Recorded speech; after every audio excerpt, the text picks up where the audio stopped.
And welcome in everybody, and happy holidays to one and all here.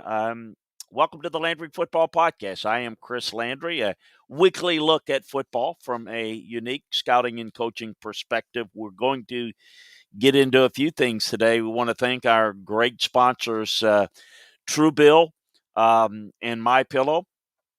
We got a lot to get to today. We'll tell you more about those fine folks. We're going to talk a little bit about the transfer portal, kind of how it's changed college football, what it's really meant, and the top ranked players in the portal at this point. We'll talk about some draft prospects to watch if you're watching the FCS playoffs. We're going to tell you about some of the top FCS programs that are what is taking place there. Take a look at some of those players. We're going to talk a little bit about the NFL power rankings, kind of where things are shaping up at this point. We have time permitting.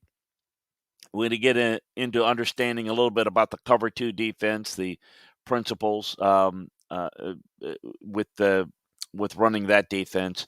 So a lot to get to today and break down some of the games. But we're going to certainly start off with kind of a reset and a look at folks we thought we were, at least I thought we were, um, over the whole COVID situation and maybe being naive, hope that it wasn't going to have the effect that that it had with us last year. But we are anybody that's following um, what's going on in the world of sports, it's starting to have an effect, and it's starting to have an effect in certainly football with the NFL action. We have had an unusual week where we have had games. As we're doing this show live on Wednesday, we will not have a game on Wednesday in the NFL. We've just got one bowl game tonight, um, but we've had a game pretty much every other day, and we're now having a situation where a team like the Cleveland Browns were playing on Tuesday afternoon, to be more specific. Got to turn around and got to play on Saturday. It is very chaotic. It's very frustrating. Certainly, we understand and respect what's going on in the world, but it is certainly having an effect. Texas A&M announcing that they're not going to play. They don't have enough eligible players. They're not going to play in the Gator Bowl. So it is becoming a bigger issue, and don't know what to make of it, quite frankly. Don't know where we're headed towards. Maybe more bowl games. Let me address this. I do believe there should be. I'm very confident in saying this, that the NFL, they've obviously taken some proactive measures to try to make sure that it doesn't cost them any playoff games, or we don't have the playoffs compromised significantly. That's one. Two, I think we're going to have hope that we're going to have strong plans and resources put in place where the four teams that are in the playoffs, the college football playoffs, don't have to go through any cancellations. It would be an absolute disaster to have any of those games canceled. I think we're going to be okay. We certainly, over at Alabama, Doug Marrone, Bill O'Brien have tested positive for COVID. They expected to coach in the game, but we don't know. We don't know for certain what's going to play out. I think that there is a positive is that everyone is experienced with this.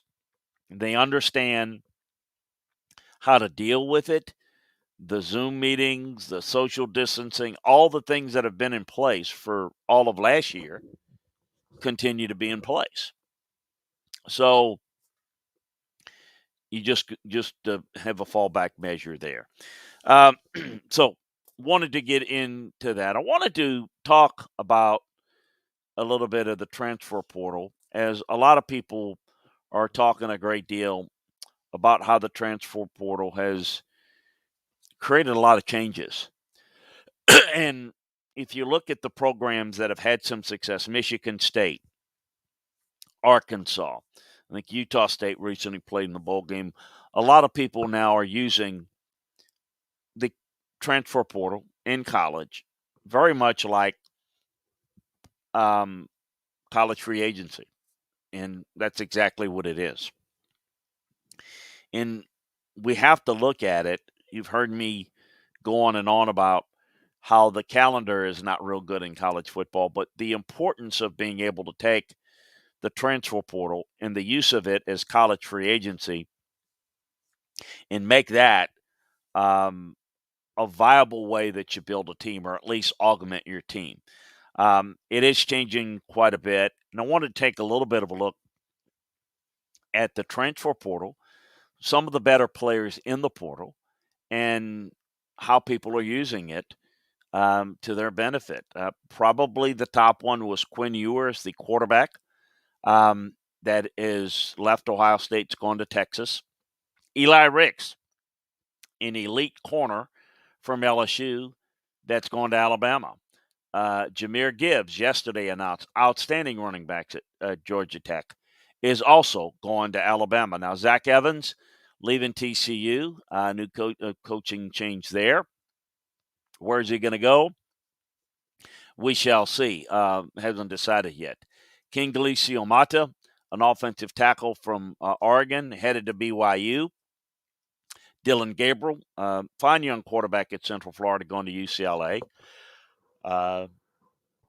Jadon Hazelwood, receiver, Oklahoma, going to Arkansas.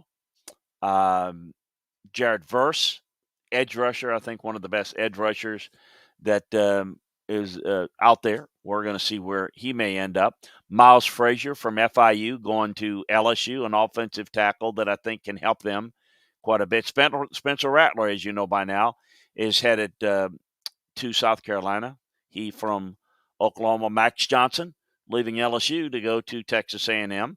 There is good, one of, I think, the best interior offensive lineman, Victor Olawunami, going to Michigan from Virginia. Marcus Banks, a corner. Alabama losing Marcus, going to Mississippi State. Tyon Evans, running back from Tennessee, going to Louisville. Austin Stogner, the tight end, same as Spencer Rattler from Oklahoma's team's going to South Carolina. Sean Chivers, an athlete that's gone from Auburn to Indiana. Most people are wondering, what about Bigsby from Auburn? Where is he gone? He's staying at Auburn. I know that it was kind of announced in the media that he was leaving. He is staying. So we're going to have updated list over at LandryFootball.com of where these guys are going, who the best players are, and keep you up to date. So we want you to keep update with that, and we're going to want to give you the updates over at LandryFootball.com. A reminder that we've got a holiday special going on at LandryFootball.com. Great holiday gift for yourself or a member of your family. Take advantage of it. Great holiday gift. Very simple. Go in there, sign their name up, email, pay with a credit card, PayPal, whatever you want. Try it out give them a year membership. What a great gift for them. It's right in the neighborhood of which you'd like to pay for a gift. Very, very affordable. If you want to try it for yourself, try it out for a month, 3 months, whatever the case may be, for yourself or a loved one. It's a great way to give the gift of football all year long. What's going on at LandryFootball.com? The bowl breakdowns each and every game taken inside the film room. The news and notes from the transfer portal. Recruiting, the early signing window is over, but we've got the second window that's still there. Obviously, all the draft stuff starting to percolate and get that out there for you. All the NFL breakdowns, all the games, stretch run. It's playoff time in the NFL, folks. Yeah, we have not reached playoffs, but trust me, it's playoff time with the last 3 weeks of the NFL season taking you into the playoffs. The games feel much like playoffs. So we've got all of that covered for you. All the news, notes, inside information, scouting, coaching, analysis, all year long at LandryFootball.com. So take advantage of that today. We also wanted to talk a little bit about some of the players, along with the bowl games, and we've got all the bowl previews out there, and you can get a feel for who the prospects are, the best players to watch. But a lot of you will watch the FCS playoffs, and some of you have asked in question form. And by the way, if you've got a comment or question, join us here in the chat room. Um,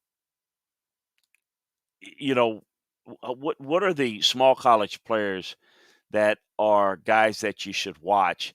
Um, so I'm going to give you some names that I think you should keep an eye out on and remember for this year's draft class that I think you're going to want to know.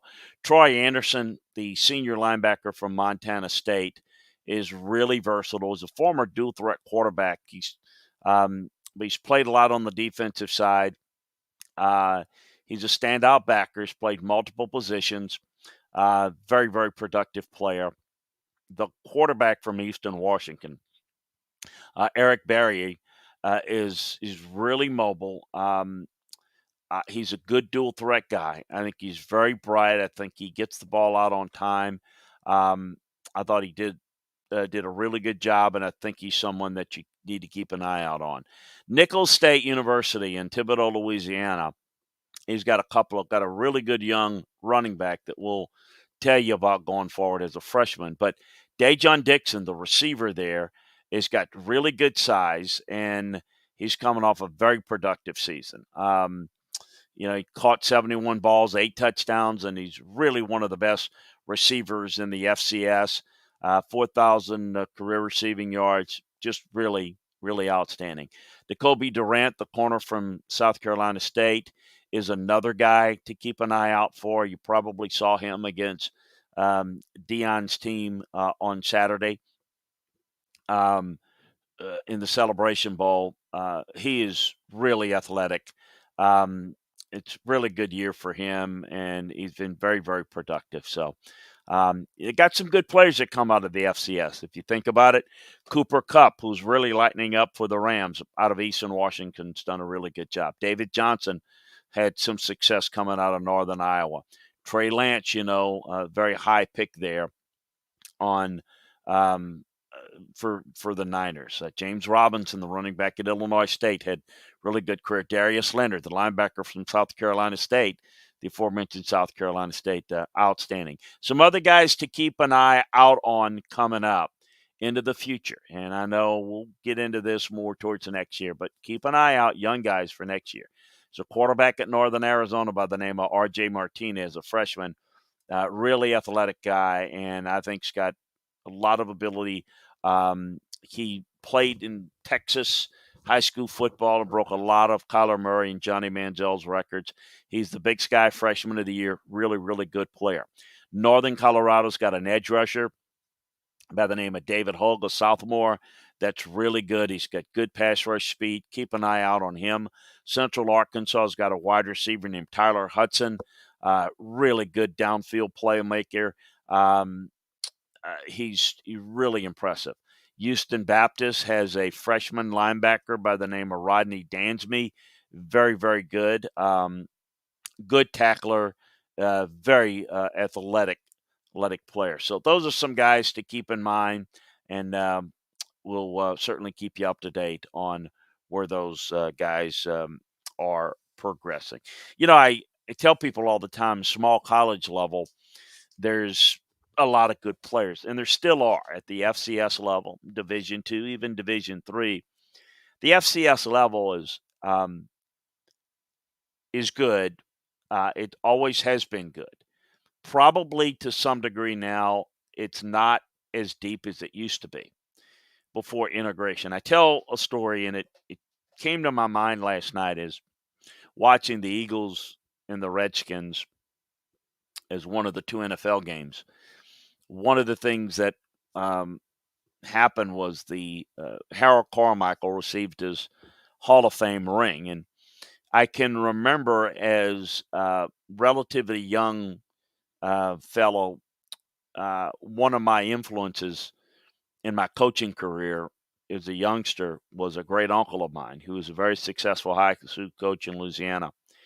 And I kind of got started there as a very young age as a little guy, helping him on Saturday mornings when he'd break down tape. I was there to really help and do a multitude of things. I showed up mainly because Uncle Leo brought chocolate covered donuts every Saturday. So that got me excited about going there every Saturday. But I go to the games on Friday night, and on Saturday morning, there literally was the film breakdown, and it was literally filmed then. You didn't have video. And so I learned at a pretty young age. At the beginning, I didn't help with the film because literally you would cut and splice tape with a razor, a straight razor, and I wasn't allowed to use that. I was a kid. But I was there to help. And what I did was my uncle didn't like to, he'd like to watch the tape and he didn't care to stop and write it. So he would tell me. And so I would sit there and learn in a chart that he had. I would write it in, sometimes in my young handwriting, into the formation and everything that he told me. And it's one of the things that I learned. Well, one of the things that he did, we'd go to some college games and college practices, and we'd go to a lot of LSU games. I went to all the LSU games with my parents, and he would be there a lot. But we'd go to some other games and go to some practices, sometimes LSU practices when Coach McClendon was there and others in the area. But one of the practices we go to, and the reason why I'm getting to this story, is Southern University in North Baton Rouge. One of the more prominent, um,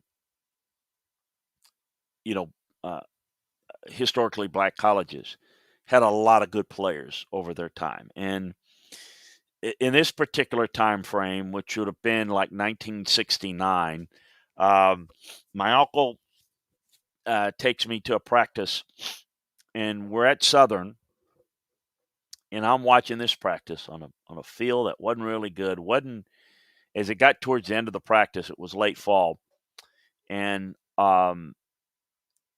it's kind of dark. I mean, the lights weren't real good, a lot of missing lights and whatnot. But we're sitting there watching. I'm standing on the sidelines watching practice with it, and I'm watching this unbelievable receiver and this unbelievable cornerback going on. Well, first of all, they were scrimmaging and they were running a lot of one-on-one drills, and they were going after it, folks. I mean, just left and right, going after it like. And I just remember saying, "My God, these guys are phenomenal." And the two players that I happened to be looking at, and I asked my uncle, "Who are they?" They was The receiver was none other than Harold Carmichael, who grew up in Jacksonville, Florida, went to William Raines High School, big Jacksonville Raines, big known high school. He was a walk-on at Southern University. He threw the javelin and played basketball and played a little football. Walked on as a football player at Southern. The defensive back, the corner he was going up against, was none other. And by the way, Harold Carmichael was 6'8", 235. He's going up against a corner in 1969. He's 6'3", 225. He's a young guy from Lyons High School in Lyons, Georgia. Mel Blount. That's right. At the FCS level, historically black college, Harold Carmichael against Mel Blount on the same practice field. Both of them are Pro Football Hall of Famers. I mean, they changed the rule in the NFL because of Mel Blount. And Harold Carmichael was, 6'8". They didn't know what to really do with him. They moved him to tight end, moved him back to receiver, split him up. Anyway, Mel was a third-round pick, the 53rd pick in the 1970 draft by the Steelers. Mel was drafted in 71 in the 7th round, like the 161st pick. So anyway, I bring that out to mention that there was a lot more players back then, really pre-integration, where you didn't have a lot of black players that couldn't go to bigger time schools. And then the recruiting was very rudimentary then. So when we talk a lot about recruiting in the draft, it's a lot more sophisticated today, a lot more information. We're in the information age. And obviously, the HBCUs are getting a lot of play. We talked about it last week on last week's show. It was early signing day, and we talked about the hullabaloo with Deion Sanders and signing an elite prospect. But the reality is the HBCUs have seen less and less players coming through their programs because you've got all the bigger schools, of course, are allowing black players. No, it sounds funny, but for those of you that are in my age group growing up, players in the Deep South in the 60s, they had to go to historically black colleges. That's why Grambling had all those first round picks. I mean, it was like Grambling and USC. I mean, it was like they had more first round. Why? Because those great players were going there. Bubba Smith grew up in Texas, wanted to be a Longhorn, but like Darrell wanted to take him, but he says the school wasn't ready to have you. So he went to Michigan State. Minnesota had like 5 national championships, mainly with Bernie Bierman and Murray Warmoth recruiting the black athletes from the South that couldn't go to school there. So there's a lot of good players, but it was a reminder, and Harrell is, I think, 72, got his Hall of Fame ring last night. And so it brought back memories that didn't seem very long ago. But as I'm getting older and we're getting near the holidays, it makes you think. And my parents are no longer with us. And obviously my great uncle's no longer with us. But thinking back and harboring back to those days, how things were quite a bit different. There still are good players at small colleges, and we like to keep you up to date with that.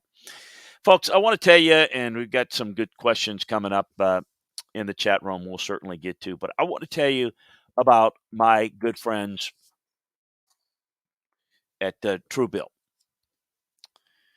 Do you know why free trial renewals renew without consent? I can tell you why. It's a business scam out to get you. Don't let greedy corporations pocket your money. Download Truebill today to take control of your subscriptions. Truebill is the new app that helps you identify and stop paying for subscriptions that you don't need, you don't want, or just simply forget about. On average, people save up to $720 a year on Truebill with Truebill. Because companies make subscriptions hard to cancel, Truebill makes it incredibly simple. Just link your accounts, and Truebill will cancel your unwanted subscriptions in one tap. Simply easy to do. And to your Truebill concierge is there to help you when you need them to cancel unwanted subscription, so you don't have to worry about doing it. So it's really a good service. I love Truebill. They've saved me hundreds of dollars on things that I didn't realize that were coming up for renewal or wasn't renewal. I use Truebill, and I recommend that you do as well. Truebill has over 2 million users and helped them save a combined over $100 million. Like Matthew B., who sent in and said, it's in a matter of seconds, I saved $660 for the year on my DirecTV bill, saved $120 on the year for my Sirius XM bill, and saved $840 a year on my car insurance. Folks, don't fall for subscription scams. Start canceling today at truebill.com/Landry. Go right now. That's truebill.com/Landry. All caps Landry. It could save you thousands a year. I want to get into a little bit of kind of how things are looking overall in the league in terms of power rankings and way things are looking. I keep getting asked about where things are headed. We're down in the stretch. Who's looking like what? And again, continue to bring your comments and questions in the chat room. I'll get to them in the mailbag segment. It's getting tougher and tougher to identify the consistency level. I think one thing that's judging out is, and I watch all the games, and then I go back and look at the tape, is that there's a competitiveness or a lack of elite qualities that may make this very interesting playoffs. we've got 3 weeks left, but I don't see the dominant teams. I would say that I would put the Packers 1. Aaron Rodgers is playing at an elite level. Okay, but their special teams are a problem. They were very fortunate to beat a Ravens team last week that was loaded with injuries. Quarterback, corner, lots of untimely penalties. And the defense, while times look formidable, times they let them down. They're maybe the team to beat in the NFC because with the Bucs lost to the Saints, the probability now is that it goes through the NFC goes through Lambeau, which certainly makes them a favorite. In the NFC and the AFC rather, it's Kansas City right now, but they don't look dominant. But they look like the most complete. New England, same thing, lost to Indianapolis last week. If it goes through Arrowhead, big advantage. Look, they are more patient on offense. They figured it out. Run the football, play to their defense a little bit better. They've done a nice job. I still think they're the most complete team in the AFC, but not dominant. I don't trust the Cowboys. I do think the Bucs are very capable, but on the road in Lambeau, going to be more difficult.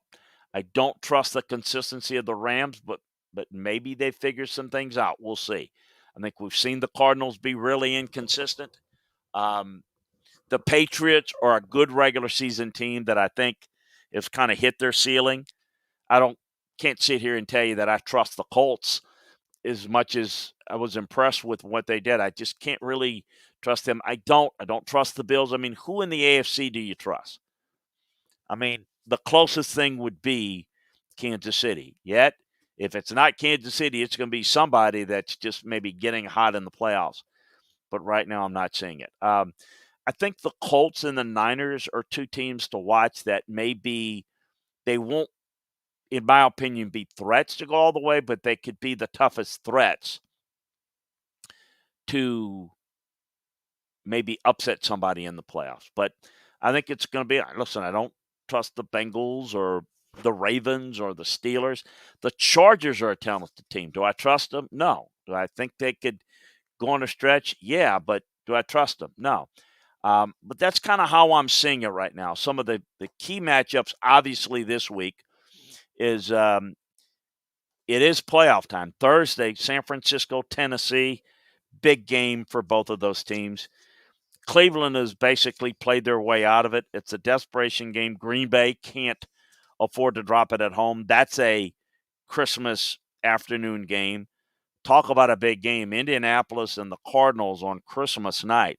How big is that in Glendale? The Cards are really struggling now, and they've gone from the number 1 seed to the 4 seed in 2 weeks. On Sunday, we've got Baltimore, Cincinnati, division title, Buffalo over there, as well as in the AFC, Buffalo, and in New England, the AFC East. The Rams in Minnesota, going to be featuring that as well. Kansas City holding up against Pittsburgh. Can they get back healthy? And so we've got interesting matchup. The Dolphins are playing better, but you're starting to look and see not many teams have been eliminated thus far in the playoffs. A lot of teams still alive. That's what the league wants. Added an extra team, play mostly division games at the end of the schedule. They've got it figured out. We've got the playoffs have started. It's the playoffs to get into the playoffs, so to speak, in the NFL. So we're going to be breaking down all of those games. We've got some big game matchups. We're going to get into that here in a little bit. That's kind of the power rankings. We're going to go into a little bit more details of the games a little bit. I want to talk a little bit of the cover 2 because I get asked this a bunch. And let's talk a little bit about kind of what the cover 2 defense is. And I think you kind of know what it is, but maybe get some of the details that I think are a lot of fun that maybe you can gather something from. Why is it called cover 2? I mean, there are a lot of reasons why things are done. Some of it is a great story, some of it not a whole lot. But cover 2 gets its name the same way a majority of the coverages are named, based on the number of defensive backs covering the third level of the field. So cover two utilizes two defensive backs on the third level, splitting the field.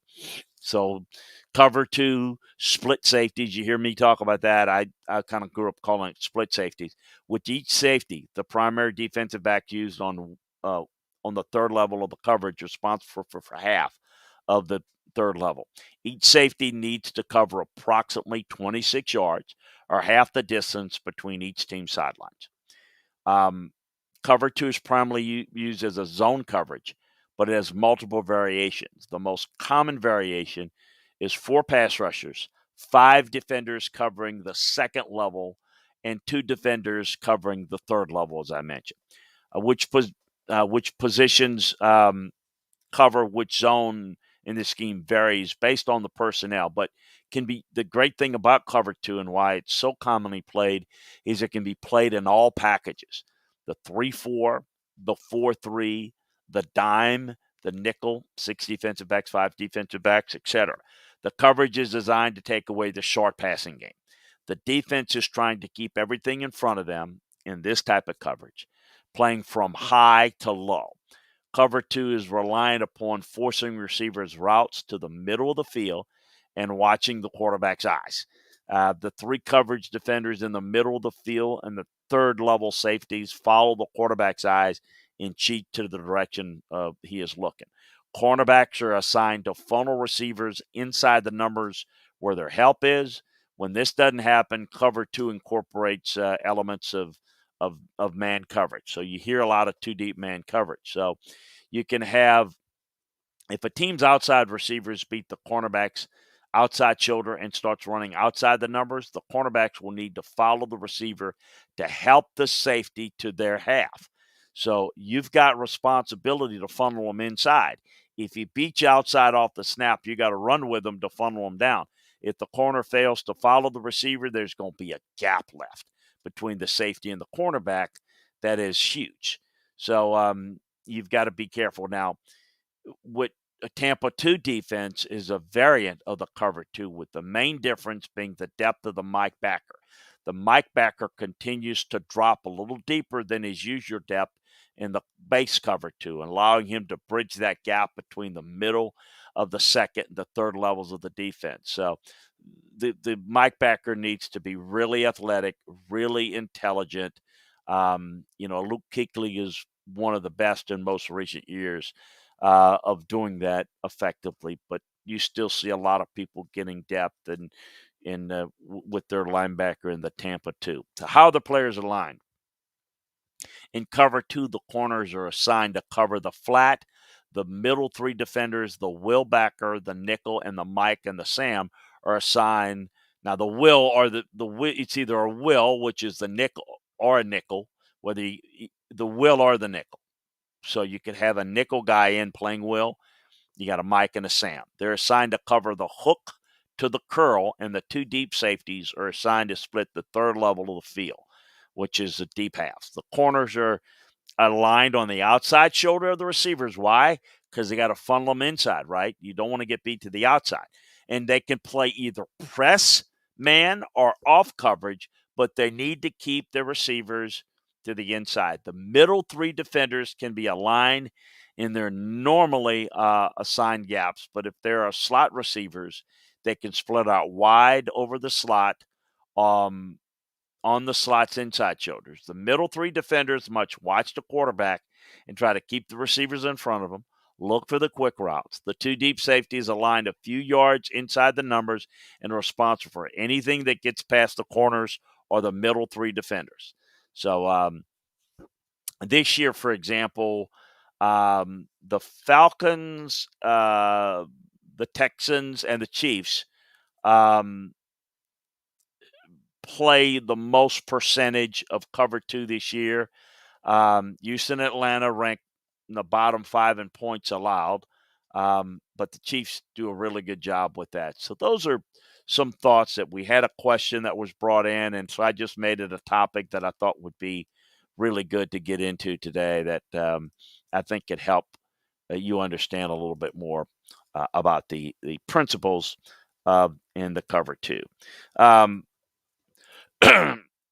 Let's get into some bowl games this week. Going to get to some of your questions. I see you there, Brandon and Rich. Bring your questions as well into the chat room when we get to them here in the mailbag segment. So, in this week's bowl matchups that are most intriguing, well, let me just run them down for you. On Wednesday night, we got Army, Missouri in the Armed Forces Bowl. Always look at the teams, the academy, service academy teams, usually motivated and well prepared in bowl games. Missouri couldn't stop the run all year. This might be a tough game for them. Thursday night, how about Florida, Central Florida? What's Florida's motivation going to be? Central Florida, is going to be highly motivated. They hadn't played in a while. Friday night, Hawaii, Memphis. That's Christmas Eve. Christmas Day, we've got two NFL games. We've got the Camellia Bowl, Ball State and Georgia State. Monday, we've got the Quick Lane Bowl, Nevada and Western Michigan at 10 a.m. on Monday, the 27th. And then the Military Bowl, which is Boston College in East Carolina at 1:30 Central Time on Monday. Tuesday, the 28th, the Birmingham Bowl, Auburn, Houston at 11 a.m., Air Force, Louisville at 2:15. Maybe the most intriguing game of that day is the 5:45 p.m. start Central Time. Mississippi State and Texas Tech. Mike Leach going up against his former team. He's going to be motivated like Mississippi State in that game. NC State, UCLA, Minnesota, West Virginia.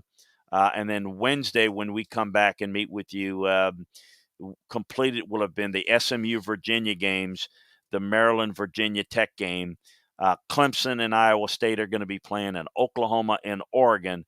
So we are looking at possibility of doing an earlier show next Wednesday morning. We'll keep you up to date on that. So we'll do it, maybe drop it before the games, as I've got some duties while the games are going on. And then, of course, when we come back next week, we're going to focus a lot of the show on the playoff games. As the two playoff games are Friday, December 31st, Alabama, Cincinnati, Georgia, Michigan. As I mentioned, A&M is not going to be playing in the Gator Bowl. We'll see what happens in terms of getting a partner or a opponent for Wake Forest, next Friday. We'll also take a look at some of the other games that are going on Saturday, January 1st, Iowa, Kentucky, Notre Dame, Oklahoma State. But we'll get into the details those games. Before we meet you again, I do think a little bit of Auburn has had a lot of changeovers. But one of the things that jumps out at me in the Birmingham Bowl with Auburn in Houston is the fact that Houston looks like maybe a closer game. Auburn is quite a bit better. Houston's not played a difficult schedule. I mentioned I like Mississippi State a lot against Texas Tech because I know how motivated Mike Leach is going to be to win that game. Oklahoma, Oregon is going to be interesting in a matchup of two teams with coaches that are moving on.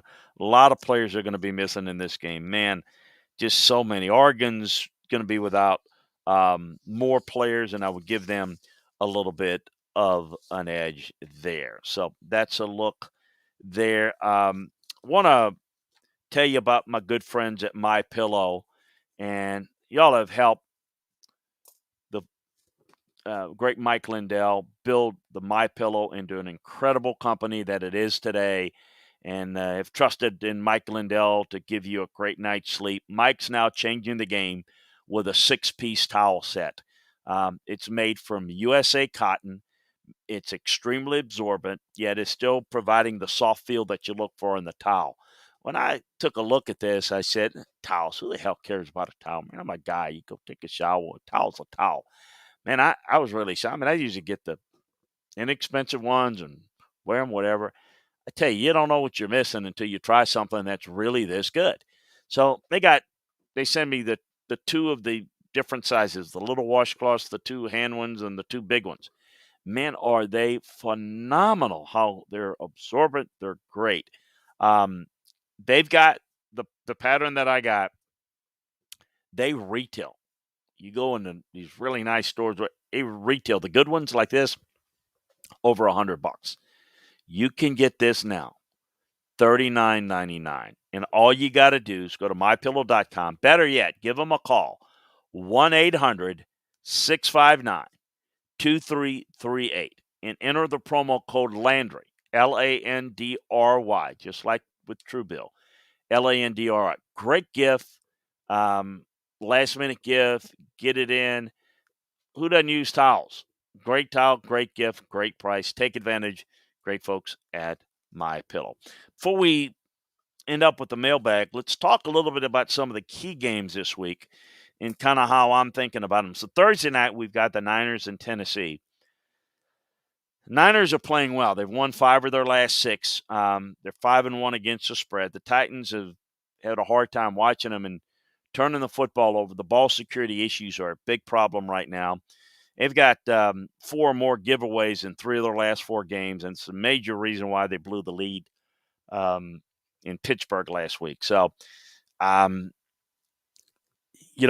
kind of like San Francisco in a close one here. Green Bay, Cleveland. Cleveland's about done. I mean, I think that their last week was very, very difficult. They're traveling on a short rest. I mean, with all the stuff they've dealt with guys that are coaches and players that were out, they go from a Tuesday game to a Saturday game. It's an absolute mess. They lost to the Raiders, of course. They were without 16 players and coaches. Their top 2 quarterbacks. Now on the outside looking in with the playoffs. I thought they could be a real factor. Things have gone kaput, and they're probably not going to make the playoffs. I don't like their chances against Aaron Rodgers. This is the type of game that the Packers win. They take care of business. I think they get it done. Christmas night, Indianapolis, Arizona, as I mentioned. This should be a really good one. How the Cardinals respond. We wondered, okay, how are things going to play out with them? I mean, they've gone from the number 1 seed and everything's going to go through Glendale to now they're the 4th seed in the last 2 weeks. Indy is 8-3 straight up against the spread, and they could have won all 11 of them. So they're playing with a lot of confidence. I like them here a little bit. I think Tampa will respond. I think Philly, obviously, in a short week against the Giants, look out there. Chargers should take care of business against Houston. Atlanta's playing better football than they get credit for. They didn't do a good job against the Niners, but got Detroit this week. Baltimore, Cincinnati. I like the Ravens here. They played well shorthanded last week. Each of their last 5 games have been decided by 6 points or less. They've lost 3 straight games due to basically the missed 2-point conversion attempts. They were shorthanded, as I mentioned, played well. They lost to the Bengals, revenge game in Cincinnati. They're leading the division. This is a prove-it-to-me game. Cincinnati, can you handle prosperity? When we start talking you up as a serious division contender, you laid an egg against the Jets. What are you going to do now? Now you got the team that you got to beat, and you got to take care of business. Do you take care of business? We'll see in this game. Like Baltimore here. The Rams, Minnesota, the Rams, if playoff started today, the Rams would be a 5 seed. They're playing better. I think they're better than Minnesota. I think they probably get it done here. But I do think Minnesota keeps it close. So if you're kind of liking the teaser option here, I think Minnesota is something you might want to consider because at 8 points, you maybe can tease it a little bit. Minnesota's going to keep this game close. Like the Jets against Jacksonville. New England, Buffalo. How's that going to go? It's the rematch of the Monday night game with all the runs and all the win. The Pats' 7-game win streak and cover streak came to an end on Saturday against the Colts. The Bills are just hanging on to the 7th seed in the AFC right now. That's been a disappointing year for them. The Pats actually have a losing record at home. They're at home here. I kind of like Buffalo to maybe respond, although, boy, counting out New England, lose twice, it's tough. I say it's a close game. Stay away from it, I think. But I think it's a 1 to 3 point game either way. Seattle, I think, rebounds at Chicago. Kansas City, Pittsburgh. Kansas City's won 7 straight. But remember, even though it looks like a lock here that they beat Pittsburgh at home, we don't know. We'll keep you up to date on LandryFootball.com on the COVID status of Tyreek Hill, Travis Kelce. That's going to be a big factor. So make sure you know what's going on there before you bet that. Miami, New Orleans is going to be interesting. The Dolphins have won 6 straight. They have held 5 of their last 6 opponents to 17 points or less. They're getting it done with defense. This Saints offense has not been all that good. After a great performance against Tampa, this has been kind of the MO of the Saints. Win big, lose big. Maybe this is a moment where they'll lose big. We'll see here. All right. Let's take a look at what you've got coming from the mailbag segment. Brandon, happy holidays, Crick. What are your thoughts on Damian Pierce, running back from Florida? Seems to have low miles on him. He does. I love that picture of you, by the way, in a boat catching a fish. Good job there. I do. I think Pierce has got some ability, and he doesn't have a lot of miles on him. I think he's got some good football ahead of him. I'm curious to see how he develops. Rich Coates, Chris, as recruiting goes, what are some of the top high schools in Louisiana where you're from that college coaches would go to? Oh, my goodness. That's too many, Rich. There's so many. There's First of all, you got to break them down into regions. So you can go to like Catholic High and University High in the Baton Rouge area. Then in New Orleans, you got to go to like the outskirts of New Orleans. You go to like the Shaw High School and John Curtis High School, and then you've got a lot of the inner city New Orleans schools that are big. But then you got to go southwest, and you've got Karen Crow and in the southwest part of the state and Lake Charles and Lafayette. Then you go to the middle part of the state, Alexandria, Alexandria High School. Then you go to North Louisiana, where you got Monroe and Shreveport and Ruston and Neville High School. I mean, they're just loaded, just all over the place. And high school football is very, very good in the state of Louisiana in every region. There's not a region where it's not good. They're all good. But, and it's like you recruit the state, the overall numbers are not as good as, say, like Georgia, but the quality is just really, really good. You just may not have overall numbers to get what you want at some of the bigger ones, but those are some of the ones, not a complete list by any means, in the state by region. On the 2-point conversion play, Rich Coates again says, on the 2-point conversion play of the Ravens, could Tyler Huntley hold on to the ball just a tad bit of that play that had Marquise Brown open, the back of the end zone, instead of throwing it to Mark Andrews, whom the Packers knew they were sitting on, despite the fact that he was out after one play? Here's the problem with the whole play design of that 2-point conversion. Everybody says he took away half of the field. Incorrect.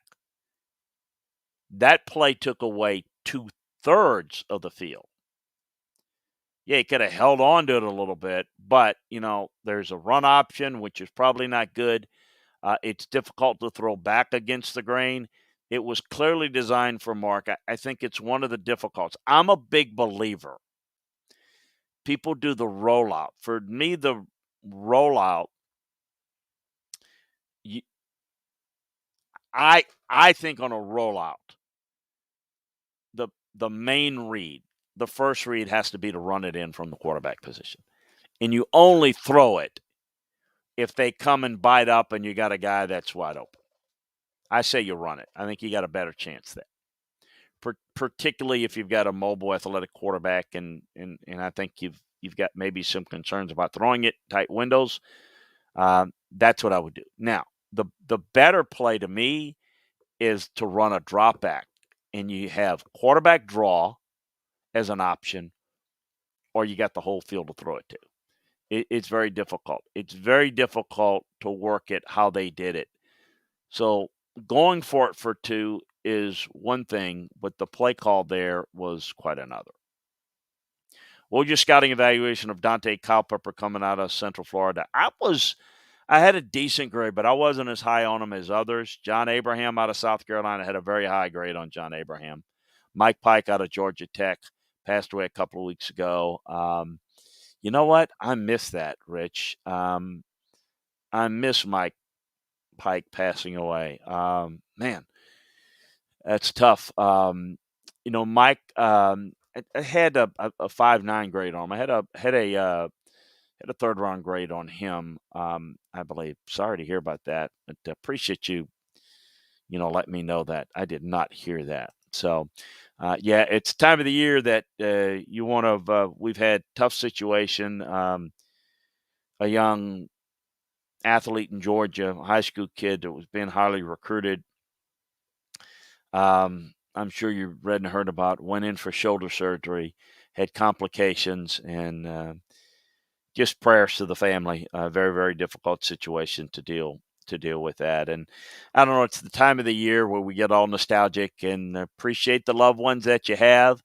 Um, I know as I get older, you're not promised tomorrow. You don't know what tomorrow brings. And so we certainly wish and hope for the best for you and your loved ones this holiday season. Grab them, hold them, love them, and don't be afraid to tell them you love them. And look, I want to tell you how much I love and appreciate every one of you that listen and support this show. I know there's not the close to close face to face friendship that maybe you would see, but it's one of the there's a lot of negatives about the social media and the interactive media that we have today. This is the great thing, is to get to know fine folks like you that can participate in the show and talk and share, and I just think that's wonderful. And growing up, you never really interacted with fans, and you didn't have the means to do it, to the know-how to do it. To be able to do that in this day and age is really one of the true blessings. So, in the time of the year where it's time to count your blessings, I want to say a very, very heartfelt um, thank you to all of you and counting my blessings that I have you in my life. So, appreciate those blessings. And again, I hope every one of you have a Merry Christmas and Happy Hanukkah and Happy Holidays. And we'll be back next week to wish you a Happy New Year. But if you're not with us, Happy New Year for that. And with that, again, be safe if you're traveling during this holiday season. We're going to be working, obviously, kind of mixed up with my schedule, behind on things because the NFL season is just kind of it's extended, obviously, not only just Monday with more games, and then Tuesday, it's made it like one big week here. So it's a blessing to have all of that. But working through all of that, hoping for good things health wise. We know there's a lot of negativity and health. Be safe. Do whatever you feel necessary to keep you and your family safe. And join us over at LandryFootball.com. You want to help us out? Go to My Pillow and call 1-800-659-2338 and use the promo code Landry. Get yourself a great product and put the code. That'll help us. And certainly we think Truebill is a great service that can help you save you money. So go to truebill.com/Landry. And that's all caps Landry. That will certainly help promote what we do. And it'll help you. Allow you to cancel your unwanted subscriptions. They'll do it for you. Well worth it. So you'll save a lot of money on both. So that's the way you can help support us, as well as joining us at LandryFootball.com. If you're not a member of LandryFootball.com, we appreciate if you would give us a try us out for a month, 3 months, a year. Got a lot of good things going on. Obviously, the breakdowns of all the games with the playoffs, the rest of the college bowl games, the playoffs there, recruiting, the draft.